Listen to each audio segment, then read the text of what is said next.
Let me take you deeper into this idea of letting go as an act of compassion, a concept rooted in Carl Jung's profound understanding of the human psyche. When someone is trying to lose you, when they're pulling away, whether it's a friend, a partner, a colleague, or even a family member, your instinct might be to hold on tighter, to fight for the connection, to prove your worth or theirs. But Jung, with his piercing insight into the soul's journey, invites us to consider something radical: help them go. Not out of defeat or resentment, but out of a deep, compassionate understanding that sometimes, the greatest gift you can give someone is the freedom to walk their own path, even if it leads them away from you. Now, let's unpack this. Imagine you're standing at a crossroads with someone you care about deeply. You've shared moments, built memories, maybe even shaped each other's lives in ways that feel eternal. But now, you sense a shift. They're withdrawing, not because of anything you've done wrong, but because something within them is calling for change. Maybe they're seeking growth, grappling with their own inner conflicts, or simply realizing that their journey no longer aligns with yours. Your heart might ache, your ego might protest. Why are they leaving? What does this say about me? But Jung's wisdom cuts through that noise. He reminds us that clinging to someone out of fear or a need to control the narrative disrupts not only their path but ours as well. It's like trying to hold water in your hands. The tighter you grip, the more it slips away, and all you're left with is tension and loss. This idea isn't just about relationships, it's about the human condition. Jung's philosophy of individuation, the process of becoming your truest self, teaches us that every person's journey is sacred. When someone is trying to lose you, they're often responding to an inner call, a need to explore, to redefine, to shed what no longer serves them. And sometimes, that includes you. Not because you're unworthy, but because their soul is yearning for something different. To stand in the way of that, to demand they stay, is to deny them the chance to become who they're meant to be. And here's the deeper truth: it denies you the same. Because when you hold on too tightly, you're not just trapping them, you're trapping yourself in a version of the relationship that no longer exists, a version that might be keeping you from your own growth. Think about it this way: relationships, at their core, are mirrors. They reflect back to us who we are, what we value, and sometimes, what we fear. When someone pulls away, it's easy to see it as a rejection, a wound to your identity. But Jung would challenge you to look deeper. What is this moment teaching you? Maybe it's showing you where you've placed your worth in someone else's hands. Maybe it's revealing a fear of being alone, of not being enough. By helping them go, you're not just setting them free, you're setting yourself free to confront those truths, to grow into a fuller, more authentic version of yourself. This is compassion in its truest form, a love that transcends possession, a love that says, I see you, I honor you, and I trust you to find your way, just as I trust myself to find mine. Now, let's be real, this isn't easy. We live in a world that glorifies holding on, fighting for love, proving your loyalty. We're told that letting go is failure, that it's giving up. But Jung's perspective flips that narrative. Letting go isn't weakness, it's strength. It's the courage to trust the natural flow of life, to believe that endings are often beginnings in disguise. When you help someone lose you, you're not abandoning them. You're saying, I respect your journey enough to step aside, to let you walk it without my shadow. And in doing so, you're also giving yourself permission to walk your own path unburdened by the weight of trying to control theirs. This act of compassionate release has a ripple effect. It's not just about you and the other person, it's about the kind of energy you bring into the world. When you let go with grace, you model what it means to love without attachment, to value someone's autonomy as much as your own. You create space for healing, for growth, for new connections that align with who you're becoming. And isn't that what we're all here for? To evolve, to become more fully ourselves, to live in a way that honors the interconnectedness of our souls? Let's pause for a moment and consider what this looks like in practice. Maybe it's a friend who's been distant, responding to your calls with one-word texts, showing up less and less.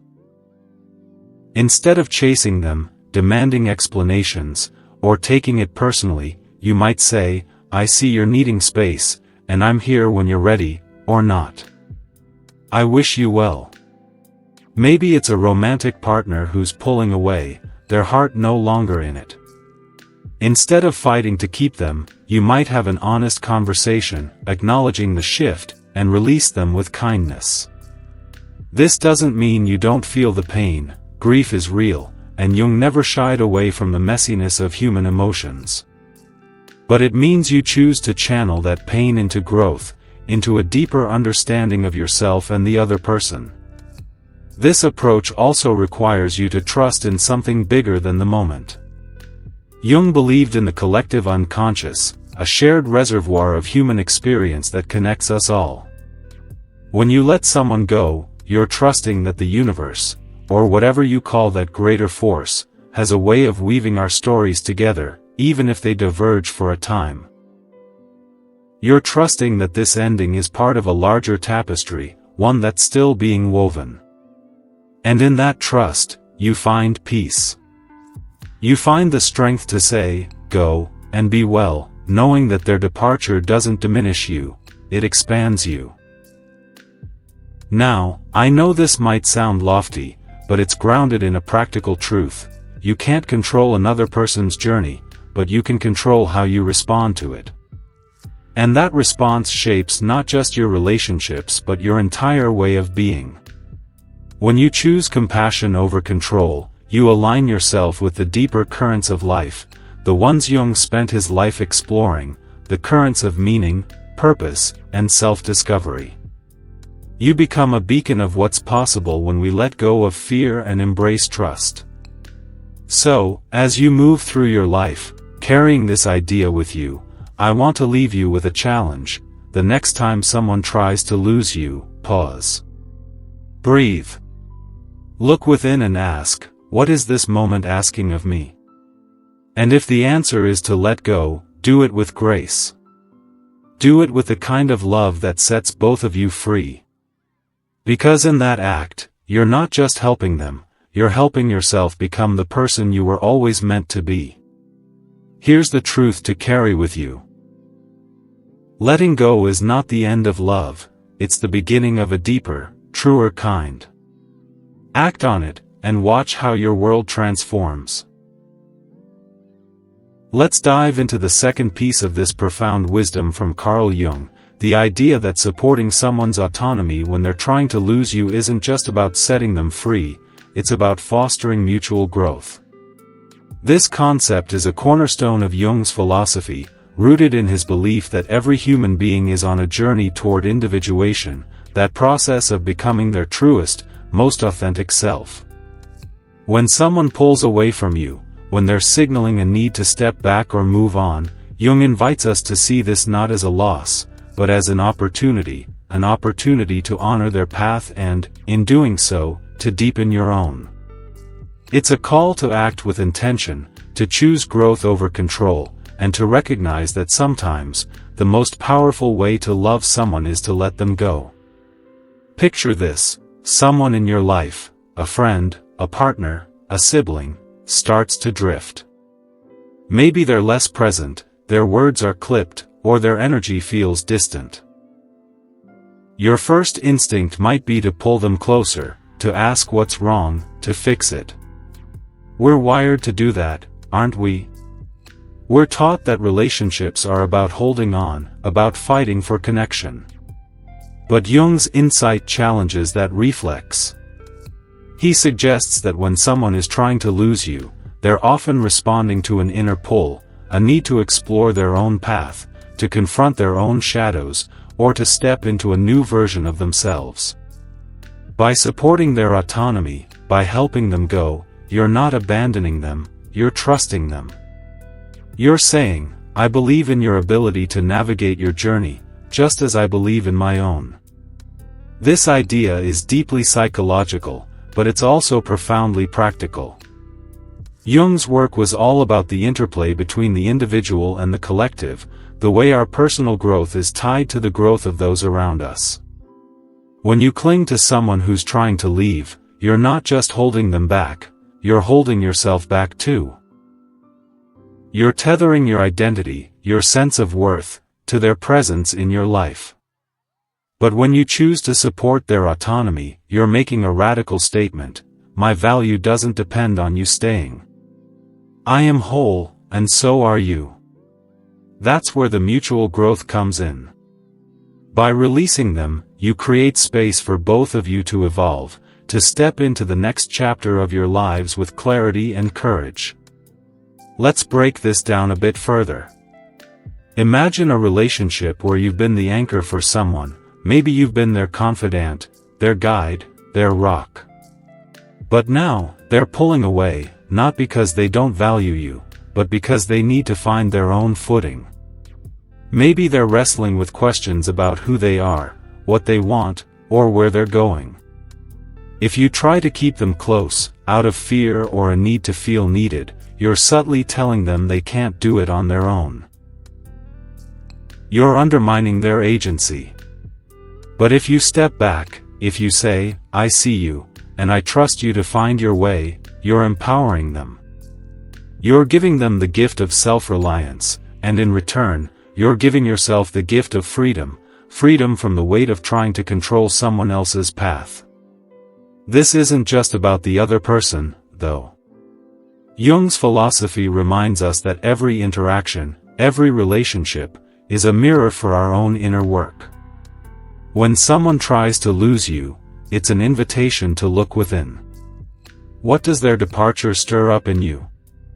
Maybe it's fear of abandonment, or a sense that you're not enough. Maybe it's a reminder of old wounds, those shadows Jung talked about that live in the unconscious. By supporting their autonomy, you're not just helping them, you're giving yourself the chance to confront those shadows, to grow through them, to become more fully yourself. This is what mutual growth looks like. Two people, each on their own path, choosing to honor each other's journey rather than clinging to a shared past. Now, I know this can feel counterintuitive. We live in a culture that often equates love with possession, with keeping people close no matter what. We're told that letting go is failure, that it means you didn't try hard enough. But Jung's wisdom turns that on its head. Supporting someone's autonomy isn't giving up, it's an act of profound strength. It's a choice to love without attachment, to value someone's freedom as much as your own. And that choice has a ripple effect. It changes the way you move through the world, the way you show up in your relationships.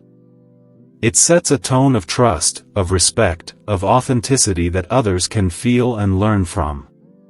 Let's talk about what this looks like in real life. Say you have a friend who's been pulling away, maybe because they're chasing a new dream, or they're dealing with their own struggles. Instead of taking it personally or trying to pull them back, you might reach out and say, I've noticed you're needing some space, and I'm here for you, but I also want you to know I support whatever you're going through. Or maybe it's a romantic partner who's questioning the relationship, not because they don't care, but because they're searching for their own truth.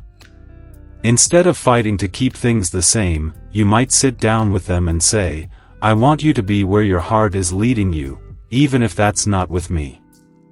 These moments aren't easy, they require vulnerability, courage, and a willingness to feel the pain of letting go. But they're also moments of profound growth, for both of you.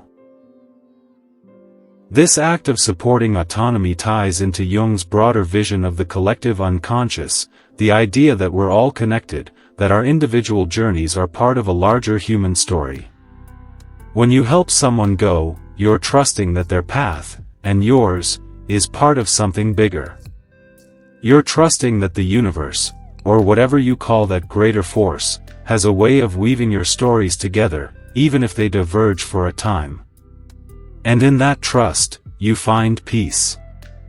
You find the strength to say, go, and be well, knowing that their growth doesn't diminish yours, it amplifies it. So, how do you put this into practice? It starts with awareness. The next time someone pulls away, pause. Ask yourself, what's my instinct here? Am I trying to hold on out of love, or out of fear? Then choose consciously. Choose to trust their journey, and your own. Choose to act from a place of compassion, not control. And in that choice, you'll find something extraordinary. The freedom to grow, to evolve, to become more fully yourself. You'll find that supporting someone's autonomy doesn't just set them free, it sets you free too. Here's the truth to carry with you: true love doesn't bind, it liberates. Act on that truth, and you'll not only change your relationships, you'll change the world.